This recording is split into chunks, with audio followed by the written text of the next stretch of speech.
parte del Ministerio Público, intervención de las defensas técnicas de los imputados y la declaración de las personas imputadas que decidieron hacer uso de su derecho.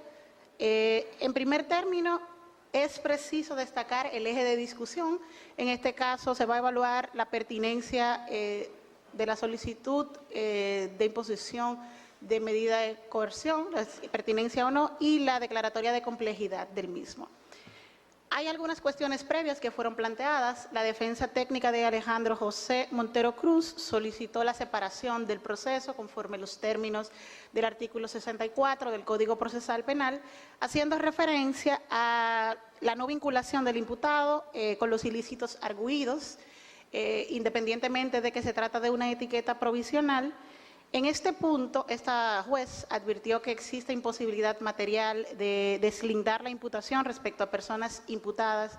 en este momento procesal, primero por el espectro de valoración y el ámbito de discusión en esta audiencia relativa a la medida de coerción, y siendo el elemento propuesto por la defensa a esos fines un elemento meramente de fondo, por lo que no es evaluable en este contexto.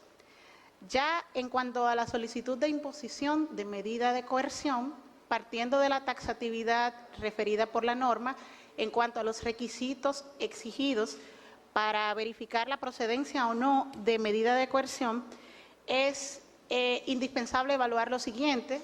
la existencia de elementos suficientes que puedan sostener razonablemente que la persona imputada con probabilidad es autor o cómplice de la infracción. Esto implica que, sin prejuzgar el fondo, se justifique la necesidad y utilidad de una medida de coerción en base a la seriedad de la investigación. En segundo término, el segundo elemento a considerar, conforme la normativa procesal vigente, es la existencia de riesgo de fuga que se desprenda en este caso acerca de la que persona imputada pudiera no someterse al procedimiento, y esto implica que sea justificada la necesidad, la utilidad de imponer alguna medida, dada su carácter instrumental, que sujete a las personas investigadas al proceso ante la existencia de algún riesgo. Y en tercer término, exige la norma que la infracción que se atribuya esté reprimida con penas privativas de libertad. Esto implica que la etiqueta provisional que el Ministerio Público otorga en este sentido, los tipos penales entrañan sanciones privativas de libertad. Innegablemente, esta jueza, al momento de evaluar esos presupuestos, debe examinar en cuanto al riesgo de fuga, circunstancias muy puntuales a que hace referencia la ley. Por ejemplo, las que tienen que ver con el arraigo en el país, el domicilio, la situación habitual, el asiento de familia, negocios, el comportamiento de la persona imputada, importancia del daño a resarcir, si existe algún riesgo en la obstaculización de los medios de prueba, riesgo para las víctimas, en fin, supuestos que están descritos de manera muy específica por la ley. A partir del examen de estos elementos a que he hecho referencia, se desprende lo siguiente. En principio, en primer término, de la cronología y sostén de la solicitud que aporta el Ministerio Público y sometida al examen por las partes que intervienen, del reporte inicial en el marco de la investigación, se puede identificar que en cuanto a las personas investigadas, Adán Benoni Cáceres Silvestre, Rafael Núñez de Asa, Rosy Maybellín Guzmán Sánchez, Tanner Antonio Flete, Alejandro José Montero y Raúl Alejandro Girón Jiménez, se configuran elementos iniciales coherentes que, sin prejuzgar el fondo, razonablemente lo señala como probables autores o cómplices de los ilícitos investigados. Esto como primer supuesto. El segundo supuesto es que al examen de la calificación jurídica otorgada como etiqueta provisional por el Ministerio Público, si bien es una etiqueta inicial, los tipos penales que señala esa etiqueta entrañan sanciones privativas de libertad graves y bienes jurídicamente tutelados de relevancia. En cuanto al riesgo de fuga, las defensas técnicas de las personas imputadas, Adán Benoni Cáceres, Rafael Núñez de Asa, Rosy Maybellín Guzmán Flete y Tanner Flete Guzmán, así como la defensa técnica de Alejandro José Montero, Aportaron al tribunal algunos documentos que dan cuenta de domicilios, relaciones familiares, sociales, refieren actividades profesionales y comerciales y la inexistencia de procesos penales pendientes, respectivamente. Sin embargo, estos, al ser evaluados cuantitativamente de cara al cuadro general planteado, se desprende que, de acuerdo a la naturaleza de la imputación, el riesgo de la obstaculización de los medios de prueba, en especial las de tipo testimonial, dada la naturaleza y la dinámica de los tipos penales investigados y de la cronología que sirve de marco a la investigación, resultan insuficientes para imponer las medidas que pide la defensa en atención a su propuesta. En cuanto al ciudadano Raúl Alejandro Girón, conforme a los términos del artículo 22 del Código Procesal Penal, el Ministerio Público, en uso de su facultad, realizó una petición distinta a la planteada respecto a los demás imputados, indicando que en cuanto a la medida debe ser distinta el arresto domiciliario, y advierte que en adición a esto, a la información de dónde se ejecutaría en caso que el tribunal admita esa medida, sea otorgado el tratamiento de información clasificada, identificando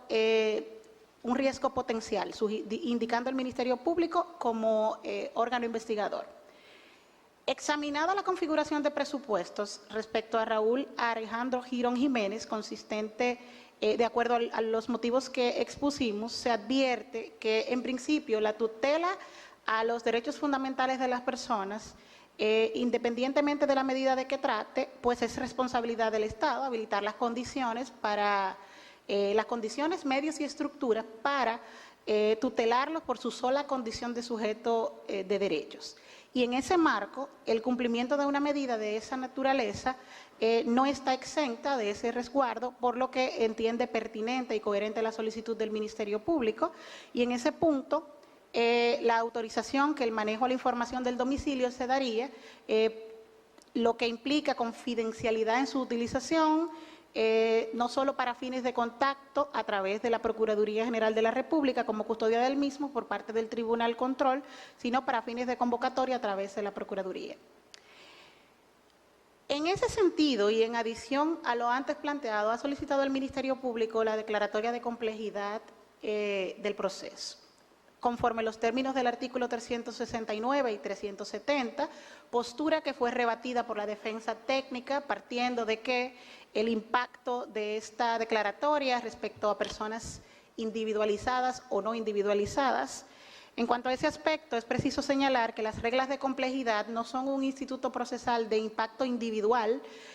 sino que, en caso de ser acogido, esto impacta en el proceso, en los plazos para deliberación, en los aspectos relativos a la investigación y en los plazos procesales que son inherentes a todas las partes. Al examen de esto se desprende, en principio, de cara a los requisitos establecidos por la ley, la configuración de todos los presupuestos para declarar complejo el proceso. En primer término, porque a la fecha existe pluralidad de personas identificadas o individualizadas, pluralidad de conductas descritas por el investigador, si bien se trata de una etiqueta provisional, a la fecha entrañan unos tipos penales que en el corpus normativo de derecho internacional se refieren a tipos de naturaleza estructurada, cuyo abordaje investigativo y el ejercicio probatorio inclusive resulta distinto a las conductas y a la tramitación cotidiana de otras conductas existentes. Tomando en consideración esto, el tribunal ha decidido lo siguiente: en cuanto a la forma, acoge como buena y válida la solicitud del Ministerio Público. En cuanto a la instancia, por cumplir con los parámetros establecidos por la ley. En cuanto al fondo, declara aplicables las reglas para asuntos complejos estipulados en las disposiciones de los artículos 369 y 370 del Código Procesal Penal. En cuanto al fondo de la solicitud de imposición de medida de coerción, impone a los ciudadanos Adán Benoni Cáceres Silvestre, Rafael Núñez de Asa, Tanner Antonio Flete Guzmán y Alejandro José Montero Cruz, de generales que constan. La medida de coerción establecida en el numeral séptimo del artículo 226 del Código Procesal Penal relativa a prisión preventiva por espacio de 18 meses a cumplir en el Centro Correccional y Rehabilitación Najayo Hombres. Impone a la imputada Rosy Maybellín Guzmán Sánchez, la de generales que constan, la medida de coerción establecida en el numeral séptimo del artículo 226 del Código Procesal Penal, a ser cumplida por el mismo periodo de 18 meses en el Centro Correccional y Rehabilitación Najayo Mujeres. En cuanto al imputado Raúl Alejandro Girón Jiménez, impone la medida de coerción consistente en arresto domiciliario consignada en el artículo 226 del precitado código, bajo custodia de la Procuraduría General de la República, autorizando a su vez que el manejo de la información del domicilio donde se ejecutará esta medida sea proporcionado al Tribunal Control del Proceso con carácter confidencial y se otorga el tratamiento de información clasificada, lo que implica la confidencialidad en su utilización solo para fines de contacto y convocatorias a los actos procesales que fuere menester. Ordena que la decisión sea remitida por ante el primer juzgado de la instrucción del Distrito Nacional, juzgado apoderado del control de la investigación. Fija la revisión obligatoria de las medidas de coerción impuestas para el día que contaremos a martes 10 del mes de agosto del año 2021. Ordena a la secretaria del tribunal la entrega de la presente resolución de manera íntegra a las partes presentes y representadas. En este punto, pues, es la decisión. Pasen buenas tardes.